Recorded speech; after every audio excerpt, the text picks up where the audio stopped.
நடுராத்திரி நேரம் ஊரோட கடைசியில இருக்கிற ஒரு சின்ன குடிசைக்கு முன்னாடி ஏழை விவசாயியான ராமையா உட்காந்து யோசிச்சுக்கிட்டு இருந்தான்.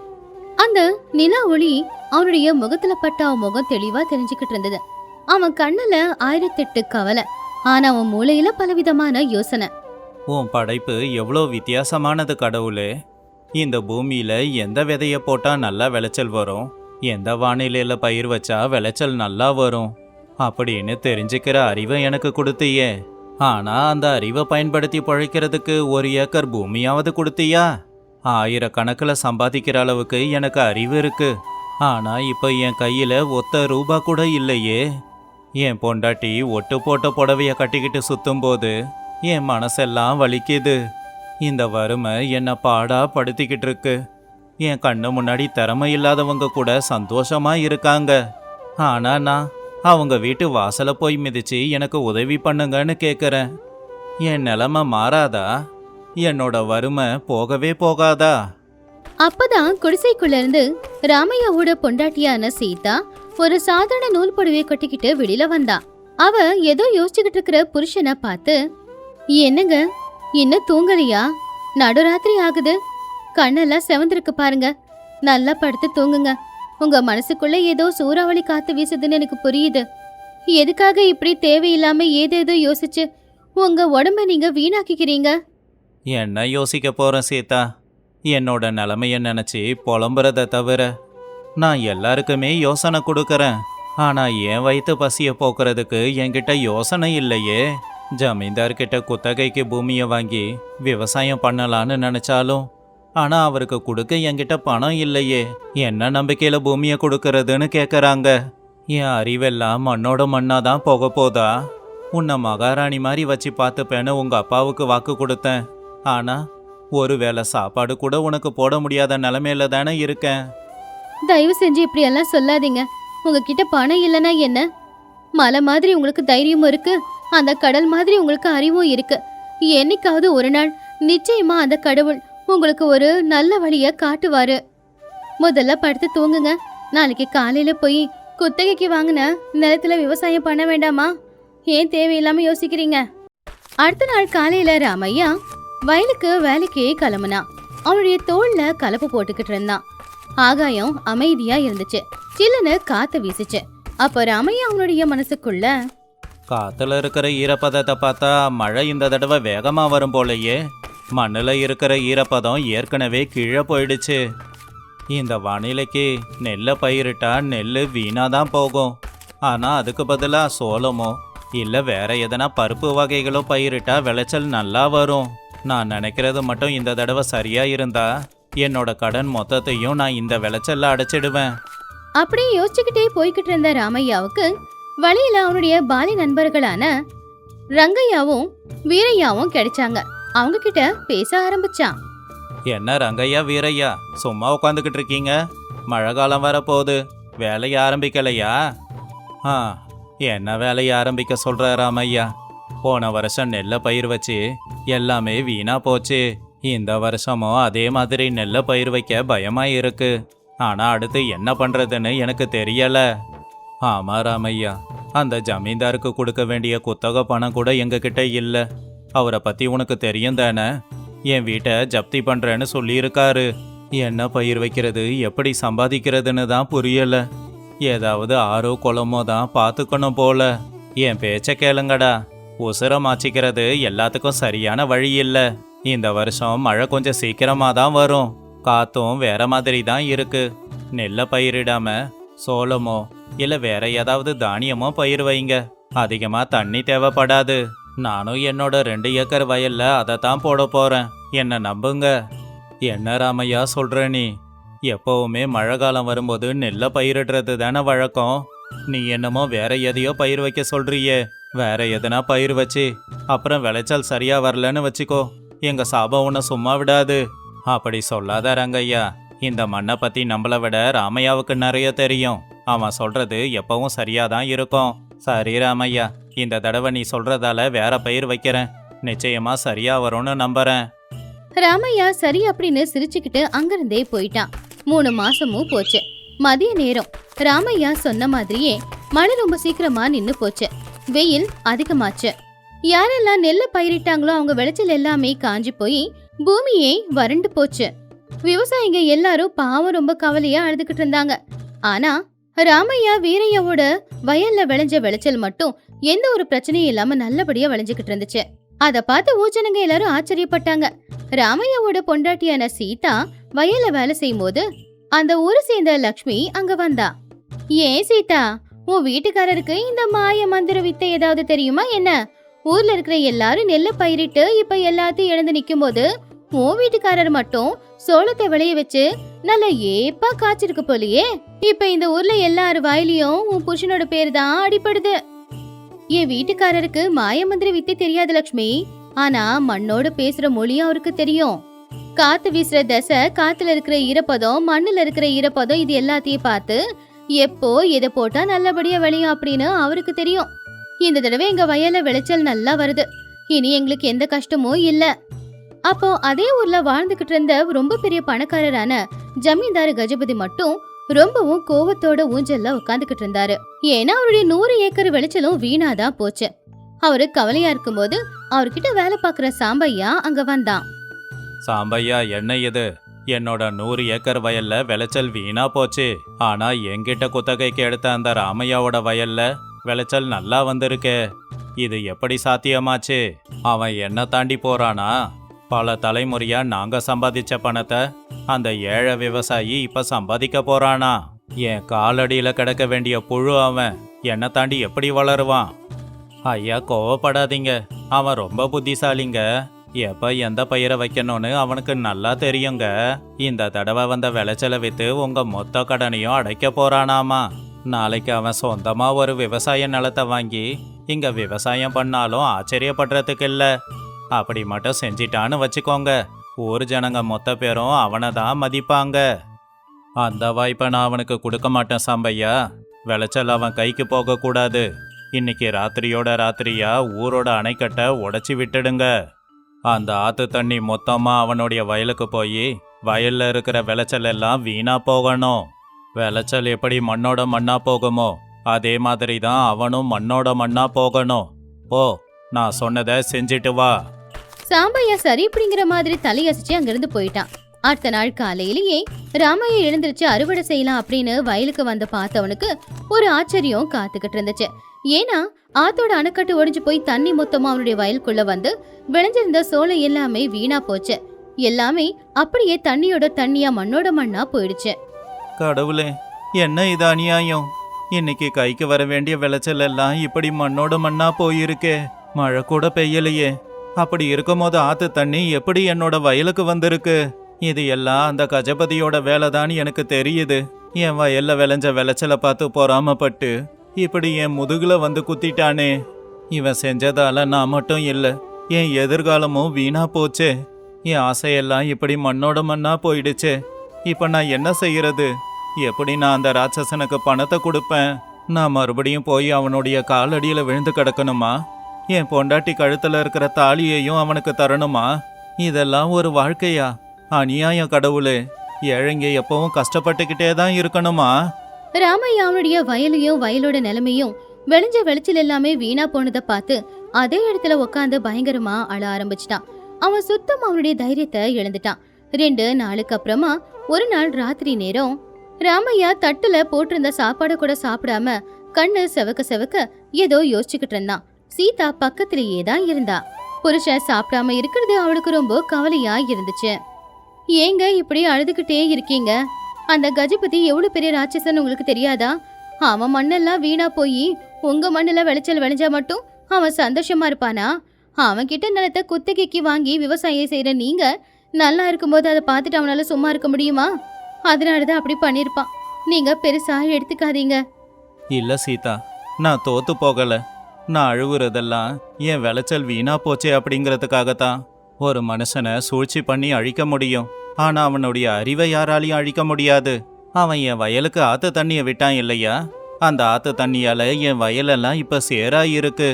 இந்த சேத்துல இப்ப நான் மட்டும் உழுது விதைச்சேன் அப்படின்னா தண்ணியே இல்லாம கொஞ்ச நாள்லயே முளைச்சி வந்துடும். என்னை நஷ்டமாக்கணும்னு அவன் நினைச்சான் இல்ல, ஆனா எனக்கு எந்த ஒரு செலவும் இல்லாம எனக்கு இன்னொரு வழியை காட்டியிருக்கான். நாளைக்கே நான் போய் விதைக்கிறேன். நான் யாருன்னு அவனுக்கு காமிக்கிறேன். சீதா தான் புருஷனுடைய ஆத்ம கௌரவத்தை பார்த்து ரொம்பவும் ஆச்சரியப்பட்டா, சந்தோஷமும் பட்டா. 2 மாசத்துல மறுபடியும் யாரும் எதிர்பார்க்காத விதமா ராமையாவோட வயல்ல அவன் போட்ட விளைச்சல் நல்லபடியா விளைஞ்சு நின்னுச்சு. இந்த விளைச்சல வித்தா அவனுக்கு 2 மடங்கு லாபம் வர்ற மாதிரி தான் இருந்துச்சு. அந்த விஷயத்த கேள்விப்பட்ட கஜபதி அவனுடைய குதிரையில ஏறி அவனுடைய வயலை பார்க்க வந்தான்.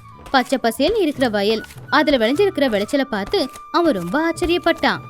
என்ன ராமையா இது? ஆத்து தண்ணியால சேரா மாறின வயலு எப்படி விளைஞ்சது? இது நடக்கக்கூடாது. ஐயா, அது என்னோட அறிவுங்க ஐயா. ஆத்து தண்ணி தானா என் வயலுக்கு வரல. அந்த வேலையை செஞ்சது நீங்க தான் எனக்கு தெரியும். நீங்க என் விளைச்சலை வீணாக்கலாம், ஆனா என் அறிவை எதுவும் செய்ய முடியாது.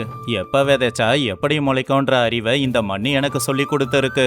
ஒருத்தவங்களுடைய வளர்ச்சியை பார்த்து வயிறு எறிகிறவங்க நல்லா இருக்க முடியாதுங்க ஐயா. என்னோட வளர்ச்சியை தடுக்க பார்த்தீங்க, ஆனா கடவுள் எனக்கு இன்னொரு வழியை காட்டிட்டாரு.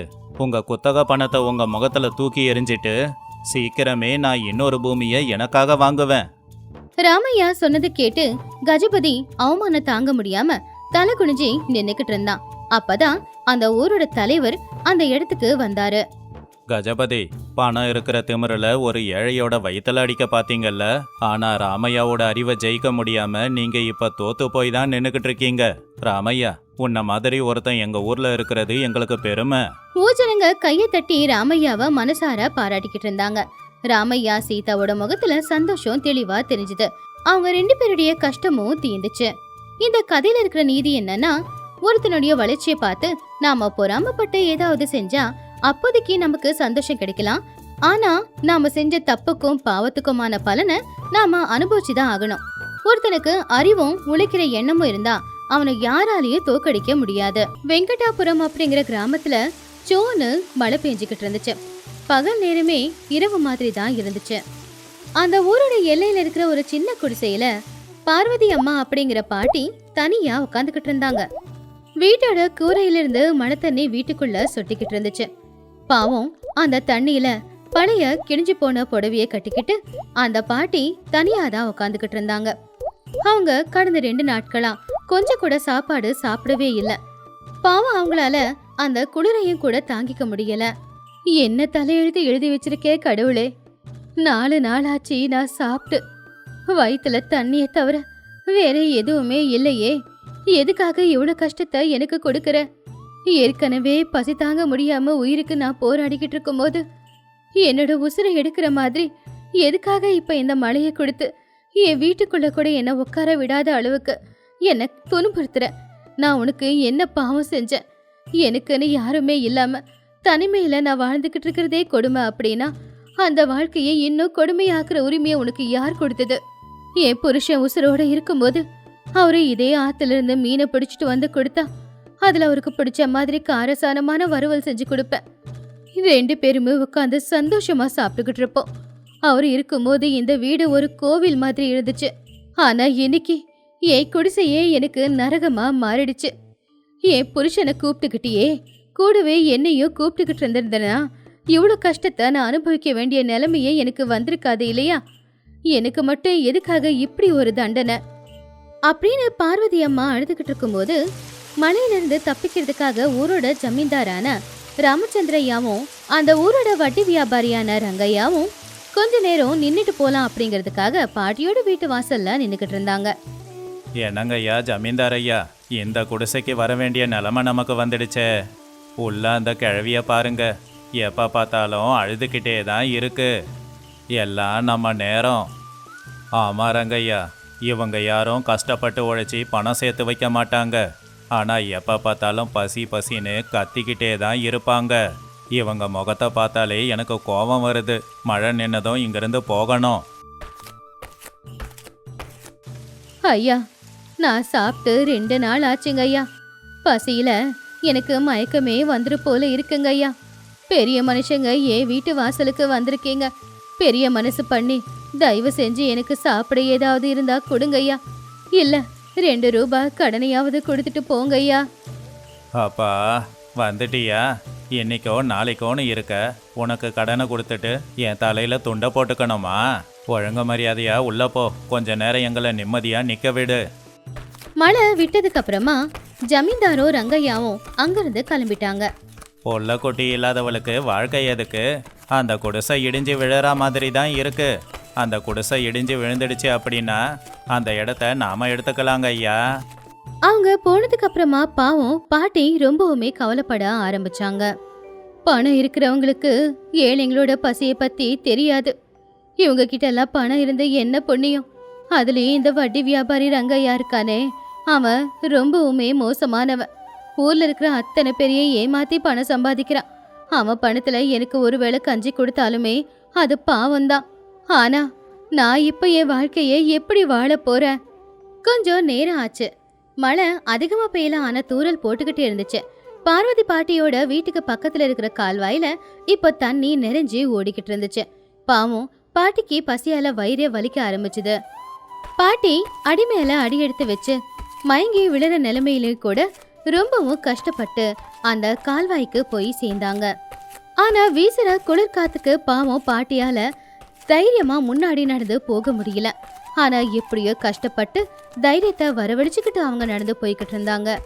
மழை துளி எல்லாமே அவங்க மேல விழுந்து அவங்க நனைஞ்சு அவங்க நெத்தியிலிருந்து அந்த மழை தண்ணி கீழே சொட்டும் போது அது பூமி தாய்க்கே ரொம்ப பாரமா தான் இருந்துச்சு.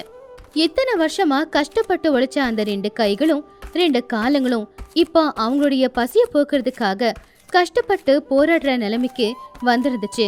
அது ரொம்பவும் கஷ்டமான விஷயம்தான்.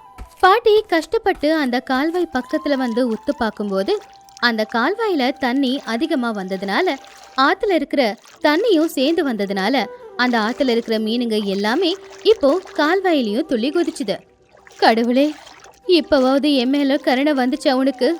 இந்த கால்வாயில இத்தனை மீனுங்க இருக்கு. இப்பவே என்னுடைய பழைய வலையை கொண்டு வந்து போட்டு இந்த மீனை எடுத்துட்டு போய் நான் பொரிச்சு சாப்பிடுறேன். ஆனா ஒண்ணு, இன்னைக்கு இந்த மீனை நான் பொரிச்சு சாப்பிடலாம். அப்போ நாளைக்கு என்னோட பொழப்புக்கு, என் வயிற்று சாப்பாட்டுக்கு இப்படியே பிச்சைக்காரி மாதிரியே ஒரு வாழ்க்கையை நான் வாழணுமா? என் புருஷன் உசுரோட இருக்கிற வரைக்கும் நான் உப்பு காரம் போட்டு அந்த மீனை பொரிச்சு கொடுத்தா அதை ரொம்ப விருப்பப்பட்டு சாப்பிடுவாரு. உன்ன மாதிரி யாராலையும் மீனை பொரிக்க முடியாதுன்னு சொல்லுவாரு. அந்த திறமைய நான் பயன்படுத்திக்கவா? மீன் குழம்ப கொஞ்சம் கஷ்டப்பட்டா யாரா இருந்தாலும் செஞ்சிடலாம். ஆனா மீன் வறுவலை சுவையா செய்யறது அப்படிங்கிறது எல்லாராலையும் முடியாது. பேசாம இந்த கால்வாய் ஓரமாவே நான் ஒரு வியாபாரத்தை ஆரம்பிக்கிறேன். பாட்டி அப்படி நினைச்சாங்களோ இல்லையோ உடனே வேகமா வீட்டுக்குள்ள போய் அவங்க வீட்டுல இருந்த ஒரு பழைய தூண்டில கொண்டு வந்து அந்த கால்வாயில போட்டு மீன் பிடிக்க ஆரம்பிச்சாங்க. அந்த உற்சாகத்துல அவங்களுக்கு பசியும் கூட தெரியவே இல்லை. பாட்டி அவங்க குடிசையில இருந்து ஒரு பழைய இரும்பு தவாவை கொண்டு வந்து அந்த கால்வாய் ஓரமாவே மண்ணால ஒரு அடுப்பையும் கட்டி அந்த அடுப்புல அந்த தவாவை வச்சு அதுல எண்ணெய ஊத்துனாங்க. இனி எனக்கு கஷ்டம் வரக்கூடாது. என்னுடைய தரித்திரம் இன்னைக்கே என்னை விட்டு போயே ஆகணும். இனிமே யாருக்கிட்டையும் கையேந்தி நான் நிற்கவே கூடாது. கௌரவமா வாழணும். இந்த இரும்பு தவால நான் மீனை போட்டு பொரிச்சு எடுக்கும்போது அந்த வாசத்துக்கு எல்லாரும் என்னை தேடிக்கிட்டு வந்தாகணும். பாட்டி மீனை நல்லா கழுவி மசாலா போட்டு பிரட்டி வச்சாங்க. அதுக்கப்புறம் காஞ்ச அந்த இரும்பு தவால எண்ணெயை ஊத்தி இந்த மீனை போட்டு பொரிச்சு எடுக்க ஆரம்பிச்சாங்க. அந்த மீனை எண்ணெயில போட்ட உடனேயே சுயின்னு ஒரு சத்தத்தோட கமகமா அப்படின்னு மனமும் வெளியில வர ஆரம்பிச்சுது. அந்த நேரத்துல தான் பார்வதி பாட்டியோட பக்கத்து வீட்டுல இருக்கிற சீனு லக்ஷ்மி அப்படிங்கிற ஏழை தம்பதிகள் அந்த பக்கமா வந்தாங்க. அவங்களுக்கு அந்த வாசம் தெளிவா வந்துச்சு. என்ன லக்ஷ்மி இது? என்ன வாசம் இது? அப்பா, ரொம்ப அருமையா இருக்கு. யாரோ காரம் சாரமா மீன் வறுக்கிறாங்க போலயே. ஆமாங்க, அது அந்த கால்வாய் ஓரமா தான் வருது. வாங்க போய் பார்க்கலாம் அப்படின்னு 2 பேரும் போய் பார்க்கும்போது பார்வதி பாட்டி மணக்க மணக்க சூடா மீனுங்களை பொரிச்சு எடுத்துக்கிட்டு இருந்தாங்க. பாட்டி, நீங்க தானா? என்ன இந்த நேரத்துல ஆத்தங்கரை ஓரமா உக்காந்து மீனை பொரிச்சுக்கிட்டு இருக்கீங்க? வாசம் நல்லா இருக்கு. வாப்பா சீனோ, வாமா லக்ஷ்மி. பசி தாங்க முடியலமா, அதான் கால்வாயில இருக்கிற மீனை பிடிச்சி தவால போட்டு பொரிச்சு சாப்பிடலான்னு செஞ்சுக்கிட்டு இருக்க. ஒன்று எடுத்து சாப்பிட்டு பார்த்து எப்படி இருக்குன்னு சொல்லுங்கம்மா. சீனுவும் லக்ஷ்மியும் ஆசையா ஒரு பொரிச்ச மீனை வாங்கி சாப்பிட்டு பார்த்தாங்க. உண்மையிலேயே அந்த பொரிச்ச மீனோட சுவை அவ்வளவு நல்லா இருந்துச்சு. பாட்டி, இது பொரிச்ச மீன் எல்லாம் இல்ல, இதுக்கு நீ அமிர்தம் அப்படின்னே பேர் வைக்கலாம். அடடடடா, என் வாழ்க்கையில இத்தனை நாள் இப்படி ஒரு மீன் வறுவலை நான் சாப்பிட்டதே இல்லை பாட்டி. இந்த பாட்டி, 50 ரூபாய் வச்சுக்கோ, இன்னொரு 4 மீனை எனக்கு பொரிச்சு கொடு. பணத்தை கையில பார்த்த உடனேயே பாட்டியோட கண்ணுல இருந்து ஆனந்த கண்ணீர் வந்துச்சு. அவங்களுடைய கெட்ட நேரம் எல்லாமே போச்சு. இப்படியே 2 வாரமும் ஆச்சு. பார்வதி பாட்டி அடிக்கிற மழையில அந்த கால்வாயில தூண்டில போட்டு மீனை பிடிச்சி அதை பொன்னிறமா வறுத்து எல்லாருக்கும் வித்துக்கிட்டு இருந்தாங்க. ஊர்ல பாட்டிய பத்தி கேள்விப்பட்டவங்க அத்தனை பேரும் வந்து மீன் வாங்கி சாப்பிட ஆரம்பிச்சாங்க. பாட்டி இப்ப யார்கிட்டயும் கையேந்த வேண்டிய நிலைமையில இல்ல. அவங்க கை நிறைய பணத்தை சம்பாதிச்சுக்கிட்டு இருந்தாங்க. இப்ப அவங்களுக்கு சாப்பாட்டுக்கு பிரச்சனையே இல்ல. அவங்க நிம்மதியா சாப்பாடு சாப்பிட்டுக்கிட்டு இருந்தாங்க. ஒரு நாள் வட்டி வியாபாரியான ரங்கையாவோட வீட்டுல அவனுடைய வேலைக்கார ஒருத்தன் வேகமா ஓடி வந்து இப்படி சொன்னான்.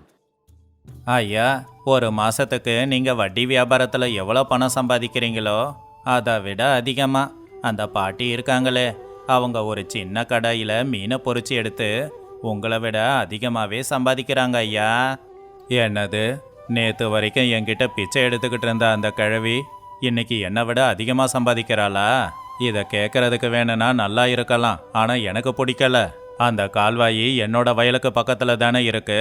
அதில் வர்ற மீனும் எனக்கு தான் சொந்தம். அதில் அந்த கிழவி எப்படி மீன் பிடிக்கிறான்னு பார்க்குறேன். அவகிட்ட இருக்கிற மொத்த பணத்தையும் புடுங்குறான் பாரு. ரங்கையாவோட மனசுக்குள்ள பொறாம ரொம்பவும் அதிகமாச்சு.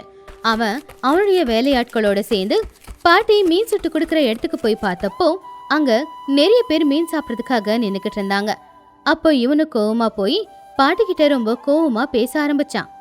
என்ன கிழவி, உனக்கு எவ்வளவு திமிரு இருந்தா என் வயலுக்கு பக்கத்தில் ஓடுற கால்வாய் தண்ணியில் நீ மீனை பிடிச்சி விற்றுக்கிட்டு இருப்ப? அந்த கால்வாயி எனக்கு சொந்தம். இது வரைக்கும் நீ மீனை விற்று சம்பாதிச்ச பணத்தில் பாதியை எனக்கு கொடுக்கணும், இல்லைனா உன் அடுப்பை தூக்கி கால்வாயிலேயே போட்டுடுவேன். சீனு லக்ஷ்மி அங்கிருந்தவங்க எல்லாரும் இதை பார்த்து பயப்பட ஆரம்பிச்சாங்க. ஆனா பாட்டி பயப்படவே இல்லை. ஏன்னா அவங்க ரொம்ப புத்திசாலி. இங்க பாரு ரங்கையா, இந்த கால்வாய் ஊருக்கு சொந்தமானது. இந்த ஊர்ல இருக்கிற அத்தனை பேருக்குமே இந்த கால்வாயில இருக்கிற தண்ணியும் அதுல இருக்கிற மீனுங்களும் சொந்தம்தான். யாரு வேணும்னாலும் அதை பயன்படுத்திக்கலாம். இது ஒன்றும் உங்க அப்பனோட கால்வாய் கிடையாது, நீ சொந்தம் கொண்டாடுறதுக்கு. இனிமே ஒரு வார்த்தை பேசின இந்த ஊஜனங்க எல்லாருமே உன்னை இங்கேயே மிதிச்சு அந்த கால்வாயில தூக்கி போட்டுடுவாங்க. மரியாதையா இங்கிருந்து போயிடு. நான் சம்பாதிச்ச பணத்துல ₹1 கூட உனக்கு கொடுக்க முடியாது. அப்ப அங்கிருந்து அவங்க எல்லாருமே பார்வதி பாட்டிக்கு தான் துணையா இருந்தாங்க.